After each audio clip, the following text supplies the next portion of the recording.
I turned down my ex's attempt to partner in my new restaurant after she sabotaged our first business and shattered my trust. I, 32M, and my ex-fiancée, Valerie, 31F, had a food truck together. We both dreamed of having our own restaurant when we first met 3 years ago while attending culinary school. While I had been working in kitchens since I was 16 to support myself, Valerie, who hailed from an affluent family, had never worked in the culinary sector prior to attending school. Despite our disparate upbringings, we clicked right away. When we first started the business, we were engaged for 2 years and dated for 6.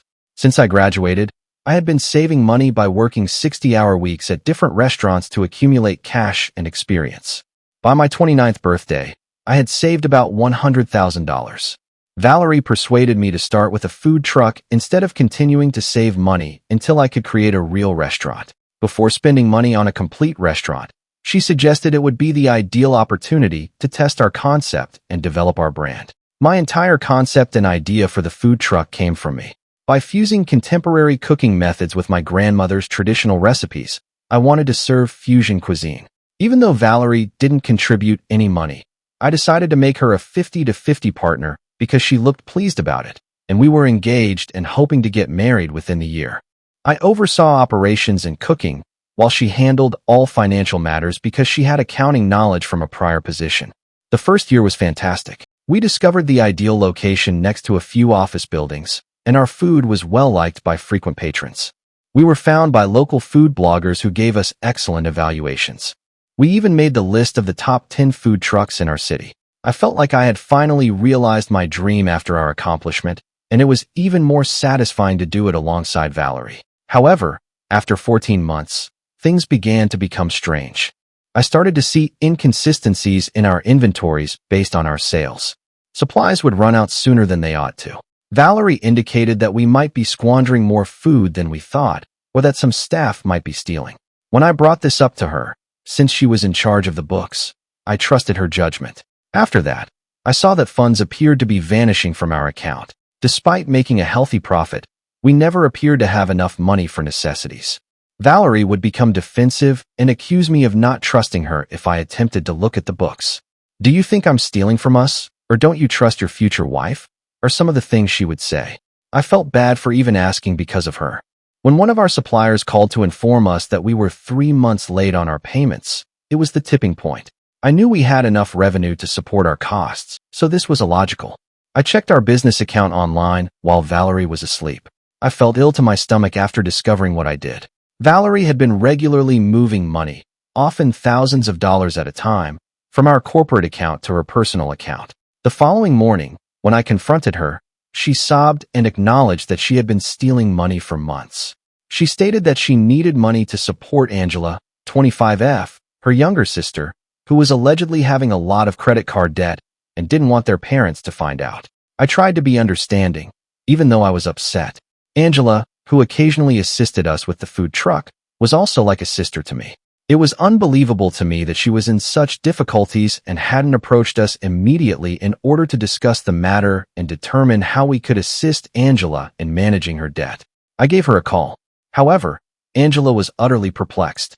She said that she had no debt and that Valerie had not given her any money. Actually, she was doing very well financially and had recently received a promotion at work. Angela was astonished when I informed her of Valerie's justification for the missing funds.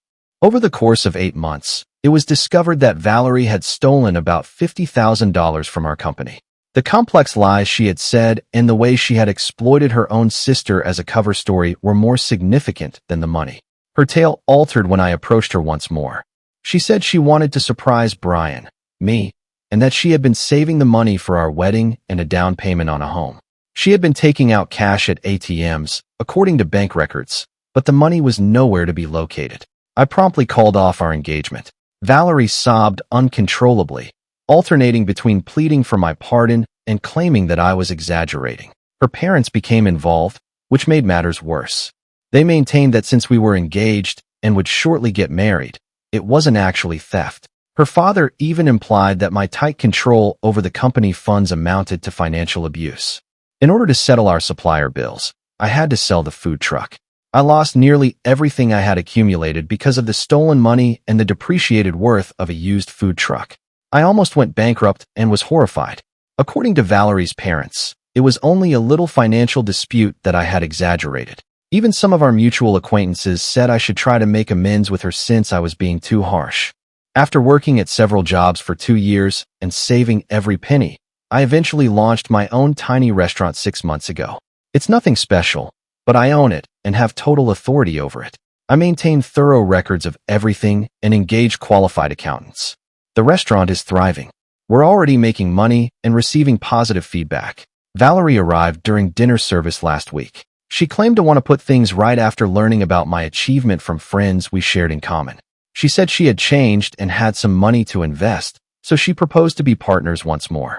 She mentioned how effectively we collaborated before the problem and suggested that we work together to further the restaurant's success. She has persisted even after I urged her to leave after laughing incredulously. Her parents began phoning me, accusing me of being spiteful and urging me to give Valerie another chance because she was essentially family. They mentioned how she had assisted me in launching my first company and claimed that I owed her for that. I blocked their phone numbers. On social media, Valerie's pals are now disparaging me and accusing me of being callous for failing to assist my ex-family and getting back on their feet, since everyone deserves a second opportunity. Several mutual friends claim that I'm being too harsh and that I should at least listen to her. Update: 3 weeks have passed since my last post. Thank you to everyone who left a comment and offered encouragement. I need to get this off my chest since, regrettably, things have become much worse. Valerie and her parents started visiting my restaurant during our busiest times after I blocked them. Initially, Valerie was the only one ordering water while seated alone at a corner table. She would remain for hours, looking at me every time I went by. Some clients observed the tension, and my employees began to feel uneasy. Her parents then joined in. They would only order the cheapest items on the menu and occupy a large table that could seat 6 people during our Friday and Saturday dinner rush. They would try to wave me down every time I passed, screaming things like, "This is no way to treat your future in-laws," or, "We're family, you can't ignore us forever," loud enough for the customers around to hear. At first, I made an effort to manage things professionally. My host seated them in less conspicuous locations and told the employees to handle them just like any other patron. However, they went too far last week. During dinner service, Valerie's father got up and began yelling at other patrons about how I had taken their daughter's business ideas and left her when she needed assistance. There was a commotion when I had to ask them to leave. Only after I threatened to call the police did they go. The following day, I began to see odd internet evaluations. To submit unfavorable evaluations about my restaurant, someone had set up several accounts. They said we served bad food, had rats in the kitchen, and had major health code breaches. The fact that certain reviews brought up particular instances from our food truck days that only she would be aware of, such as the time we had to close early due to a generator failure and that she twisted into a tale about food contamination, was what gave Valerie away. My business began to suffer from the phony reviews. Our lunch attendance significantly shrank, and I experienced multiple cancellations of reservations. Valerie was served with the cease and desist letter by the lawyer I hired, who specialized in defamation matters. In response, she posted on many sites and made more fictitious accounts. At that moment, an unforeseen event occurred. Valerie's sister, Angela, visited my restaurant after it had closed. She claimed she was unable to remain silent any longer and was clearly agitated. She disclosed that Valerie never provided assistance to anyone using the pilfered funds. She had been concealing her gambling addiction for years. Angela claims that before we even met, Valerie had been going to underground casinos, although she was able to conceal it effectively. Her losses had been increasing.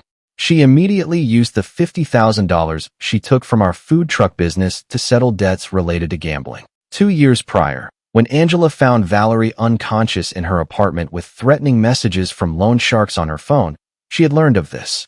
Angela proved everything to me with pictures, text messages, and bank statements. Valerie has been controlling everyone in her vicinity. She had even convinced their parents that she needed the money for our wedding preparations, so she had stolen it. She had previously gambled away her savings, which is why she hadn't contributed any funds to our food truck. It was troubling why Angela hadn't stepped out sooner. She had been blackmailed by Valerie. Although their conservative parents were unaware of it, Angela was seeing a lady. If Angela ever told their parents the truth about the gambling, Valerie had vowed to expose her. When Angela realized that Valerie's behavior was ruining my new company, she eventually made the decision to notify me since she could no longer bear the guilt. I informed our common acquaintances, who had been disparaging me on social media, of this knowledge. Many expressed shock and apologies for making assumptions about me before hearing the whole tale. Many recalled giving Valerie loans that she never paid back, constantly citing various justifications, such as unexpected costs. Valerie's parents, meanwhile, continue to live in denial. They accused Angela of lying to conceal her own lifestyle choices when she attempted to provide proof of Valerie's gaming. They are now accusing me of being cruel for disseminating false information about Valerie's alleged addiction and of manipulating Angela into turning against her sister. When some of Valerie's contacts from the casino began to visit my restaurant, the situation became even more difficult. They weren't subtle individuals, and other patrons felt uneasy around them. One of them cornered me in the parking lot after closing last week and said I ought to be more giving to my ex-fiancée. To keep an eye on the property during business hours, I had to hire a security guard because of all the commotion. My business is getting hurt. I've had to pay for security and legal fees, and our weekday dinner service has decreased by 30%. However, I'm not going to back down. We are getting ready to file a lawsuit against Valerie and anyone else attempting to harm my company, and my lawyer is compiling proof of harassment and defamation. I know that giving Valerie money will just make her conduct worse, yet some people have urged that I do so to make this stop. Instead of supporting her and making excuses for her behavior, she needs professional therapy for her gambling addiction. Part of the reason I'm giving this update is to alert others to the ways addiction may lead to manipulation and harm to those closest to the addict. I'm concentrating on safeguarding my company and my staff for the time being. I've started recording every event and added more security cameras. I've also warned other local business owners about the possibility of harassment. My true friends have come to light as a result of this circumstance, and I'm appreciative to those who have supported me during this chaos. Update 2. 2 months have passed since my last update, and what I have in store for you feels like something from a horrible movie. A man named Marcus, 35M, entered my restaurant during prep time and asked to speak with me alone just when I believed I had exposed all of Valerie's lies. He identified himself as the current, legal husband of Valerie, not her ex-husband. I initially believed that this was just another effort at harassment, but Marcus had data to support my claims. He gave me their 7-year-old marriage certificate, pictures from their wedding, and court documents detailing his efforts to find Valerie 5 years ago after she vanished with their money. Since Valerie had never formally divorced him, our engagement was a sham. Marcus told his story over lunch. He married young after being in love with Valerie in high school. They opened a tiny bakery in a different state with their wedding funds and a loan from his parents. Does that sound familiar? Valerie maxed out their credit cards, cleared out their accounts, and disappeared after 2 years of what appeared to be a prosperous business. She only left a note expressing her sense of being stuck in the marriage. In addition to the divorce, Marcus spent years trying to find her because she had ruined his family. In order to repay the company loans they co-signed, his parents had to sell their home. The time was ideal. 3 months before she met me at culinary school, Valerie vanished from Marcus's life. When I brought up the topic of actually choosing a wedding date, she always had an excuse since she had changed her last name, but had never formally divorced him. Marcus's story made me feel physically ill. Valerie wasn't being sentimental or pragmatic when she recommended that we elope or expressed a desire for a small, private wedding ceremony. Legally, she was unable to wed me. She had previously stolen money from our food truck business, but this was her most recent theft. Surprisingly, Valerie revealed everything when I texted her to confront her about Marcus, but she twisted the story, as Valerie always does. She said Marcus had been abusive and domineering. Marcus, however, showed me police records he had submitted, which demonstrated that she was the one who was abusing him and that she had to steal the money in order to get away. Valerie said that she had intended to divorce Marcus in the end, and that she had kept her marriage a secret from me out of protection. After hours of note comparing, Marcus and I discovered that Valerie had been operating the same fraud in several places. She would connect with someone who wanted to launch a food-related business, get access to their money, and then drain their accounts. As far as we know, she had done this at least 4 times. Together with Marcus's attorney, My attorney is currently constructing a fraud case against Valerie. At last, Marcus is able to serve her with divorce documents. The fact that this seems to be a pattern of intentional, illegal activity across several states is another reason why the authorities are interested. When further victims began contacting us, it was the biggest shock. Marcus published my original Reddit post in forums for company owners after discovering it. 3 other individuals came forward with comparable accounts of Valerie. Even while she was still living with Marcus, she was engaged to one. Every story had the same pattern. She would become part of their life, win their trust by falling in love, and then take whatever she could. When Valerie's parents found out about her prior marriage, they eventually stopped supporting her. When her mother arrived at my restaurant in tears, she said she didn't know who her daughter was. However, they have just vanished without offering me an apology for their harassment and accusations. Angela claims that in order to settle some of Valerie's gambling debts, they have deactivated their social media accounts, ceased frequenting the restaurant, and mortgaged their home. Since we called the police, the casino staff has also retreated. It turns out that some of them didn't want the spotlight and were operating in an illegal gambling enterprise. Valerie owes them more than $200,000. We found out she had been trying to recover her losses by spending the money she had stolen from me and other people, but she had only ended up losing more. At last, things are returning to normal at my restaurant. Regular consumers are coming back now that the phony reviews have been taken down. This strange experience has made me buddies with Marcus. He even promised to assist me in growing my company after the legal matters are resolved. He stated that he hopes this entire fiasco would lead to something positive. I'm still amazed at how meticulously Valerie organized everything. She made up whole, false personas and life tales, in addition to lying about minor details. Since they discovered anomalies in her application materials, the culinary school where we met is currently looking into the matter. Her entire existence seems to have been based on falsehoods. Update 3. This will most likely be my final update, as it has been 6 months since my last post. Last month, Valerie was taken into custody in Las Vegas. She apparently ran away there after all the information was made public and attempted to con a casino owner with the same ruse. She was obviously unaware that casino owners spoke with one another, and one of them knew who she was from the warnings that had been going around under a different, fictitious name. The cops discovered her residing at an inexpensive motel. She had 5 different IDs and credit cards and different names when she was arrested. Notebooks describing her prior scams, including the one she perpetrated on me, were also discovered. She had everything in writing, including when to start collecting money, how to build trust, and how long to wait before proposing a business opportunity. Everything was organized like a business plan. She faces many fraud charges from the district attorney in multiple states. In addition to Marcus and me, they discovered at least 7 more victims. While she was still legally married to Marcus, she was also engaged to 2 of them. She has taken about $800,000 in total throughout the years. She could face severe jail time. Angela now frequents my restaurant on a regular basis. She moved in with her girlfriend in a nearby apartment after coming out to her parents and being shunned. Ironically, she now assists me with the books, carrying out the task her sister was meant to perform. In addition to being far more skilled at it, she is also honest. We occasionally discuss Valerie and attempt to determine whether there were any indicators that we overlooked, but our main goal is to move on. Last week, Valerie's parents finally spoke out. They actually sent me a handwritten letter, not a text or email. Although it wasn't quite an apology, I thought it might be. They wrote about how their love for their kid blinded them and how they failed to raise her properly.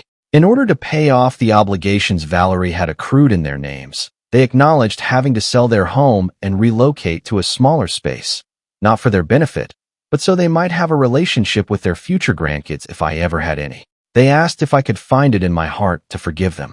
I didn't answer.